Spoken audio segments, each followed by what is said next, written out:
My wedding day looked like a scene out of a fairy tale until my fiancé Jonathan's 4-year-old daughter, Mia, stood up mid-ceremony and declared, "Daddy, don't marry her. You already have a wife." Then, she pointed to a shadowy figure outside the window. Don't forget to like and subscribe for more inspiring stories.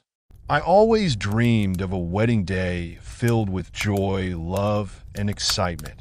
And as I walked down the aisle, I thought that dream was coming true. The soft glow of candlelight illuminated the room, mingling with the scent of fresh roses.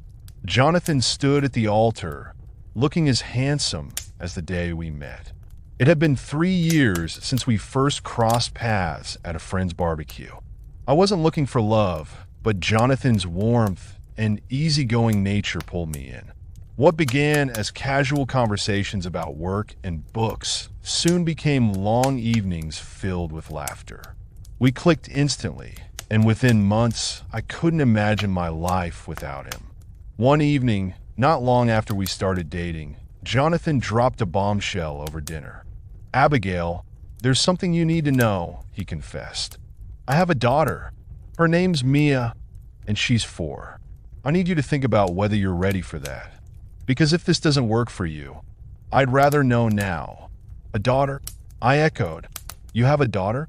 The thing is, I hadn't seen this coming. It was not because I thought Jonathan was hiding anything, but because we'd been so caught up in the whirlwind of getting to know each other that it hadn't even crossed my mind. "She's my world, Abigail," he said. "I don't want you or her to be unhappy. If you need time to think this over, that's okay. I need to be upfront about it." I could see the vulnerability in his eyes. I could sense that he was preparing himself for rejection. "I need to think about this," I said carefully.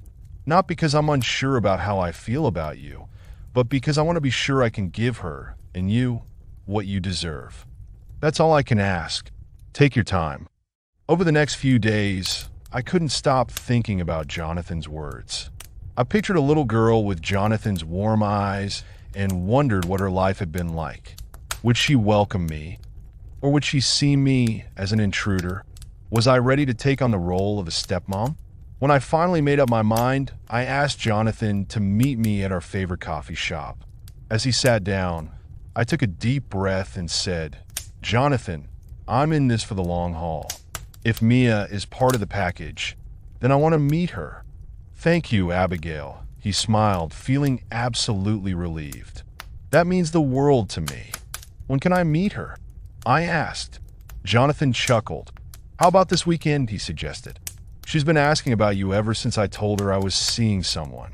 The following Saturday, I found myself standing outside Jonathan's house, holding a small bag of cookies I'd baked the night before. My heart was racing as he opened the door with Mia peeking out from behind his leg. "Abigail, this is Mia," Jonathan said warmly, stepping aside. Mia's bright eyes studied me for a moment before she smiled shyly. "Hi," she said, clutching a stuffed bunny to her chest.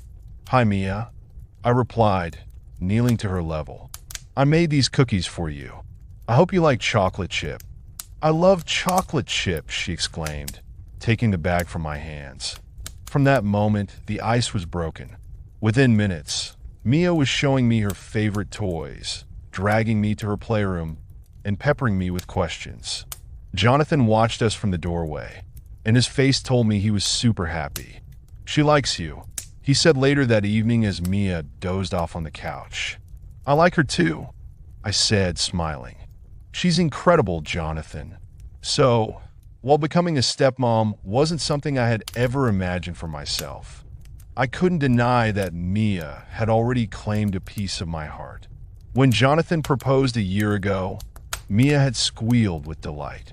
"You're going to be my mommy," she'd said, hugging my legs tightly. From that moment, I thought we were on the same page, building a happy little family together. Fast forward to today, I felt incredibly happy seeing Mia beaming in her flower girl dress. Everything was going well until the officiant began the ceremony. "If anyone objects to this union, speak now or forever hold your peace," he said. The room fell silent, save for the faint rustle of someone shifting in their chair. I expected the moment to pass uneventfully. Instead, Mia's small voice rang out, clear as a bell. "You can't marry her, Daddy." A gasp swept through the room, and my heart plummeted. I turned to Mia, stunned. "Sweetheart, what did you say?" Mia stood up from her seat and looked at Jonathan. "Daddy, don't marry her," she said. "You already have a wife." I whipped my head toward Jonathan, expecting an immediate denial, but his expression mirrored my confusion. "Mia," he said gently, "what are you talking about?" Mia pointed to the large glazed window at the back of the room. "She's right there." Every head turned toward the window, where a shadowy figure waved at us. I couldn't understand what was happening. Who was that? Could Mia be telling the truth? I crouched to Mia's level, keeping my voice calm despite the whirlwind in my chest. "Sweetheart," I asked, "who is that? What do you mean? Daddy already has a wife." Mia nodded. "That's Daddy's wife," she said with certainty. Jonathan stepped closer to the window, squinting into the fading light. I don't understand," he muttered. "Jonathan," I said, "what is going on? Who is she?" "Abigail. I swear I have no idea what Mia's talking about."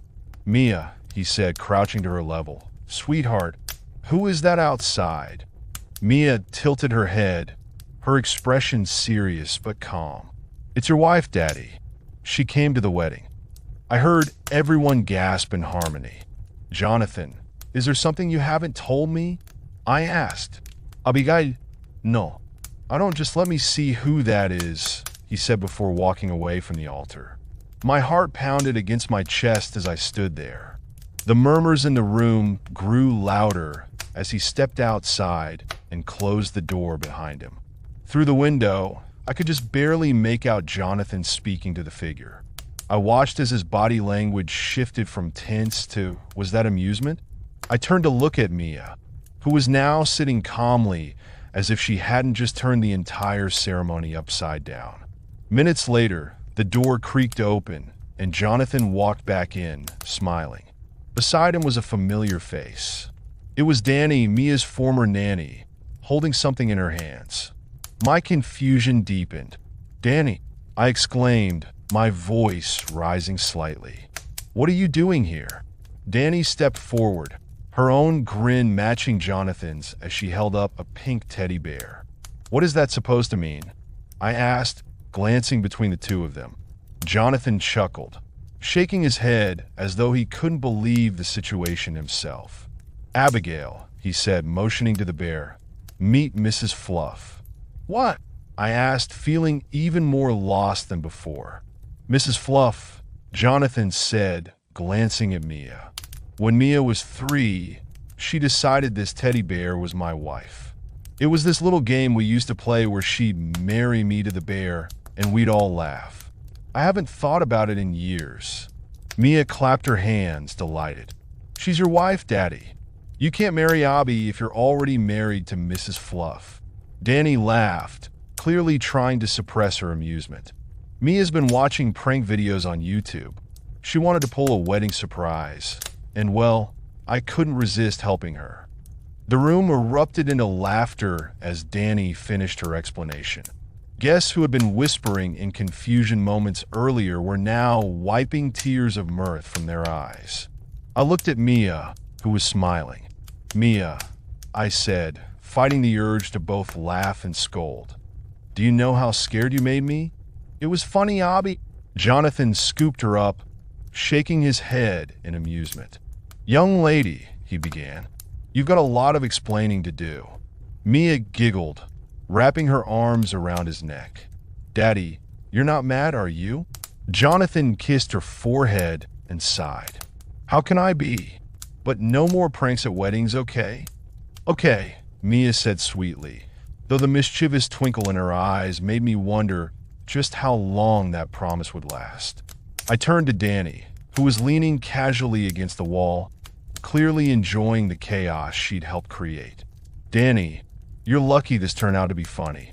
I'd almost started crying. I know," Danny said, holding up her hands in mock surrender. Mia's been planning this for weeks. She kept saying, Daddy's going to be so surprised, and I couldn't resist. Besides, Mrs. Fluff deserved to make a comeback. That's when the officiant cleared his throat. Shall we continue, now that the matter of the first wife has been resolved? He asked. Jonathan placed Mia gently back in her seat and turned to me. You okay? He asked softly. I smiled, squeezing his hand. Ask me again after the vows. The ceremony resumed, and though the day hadn't gone exactly as planned, it was unforgettable. As we exchanged rings, I glanced at Mia, who gave me a cheeky thumbs up from her seat. As Jonathan and I danced later that evening, I leaned in close and whispered, You know, this might not have been the wedding I imagined, but I think it was even better. He grinned, spinning me gently. What can I say? Life with Mia is always going to be a little unpredictable. And a lot of fun, I added, as I caught sight of Mia dancing with Danny in the middle of the floor, still clutching Mrs. Fluff.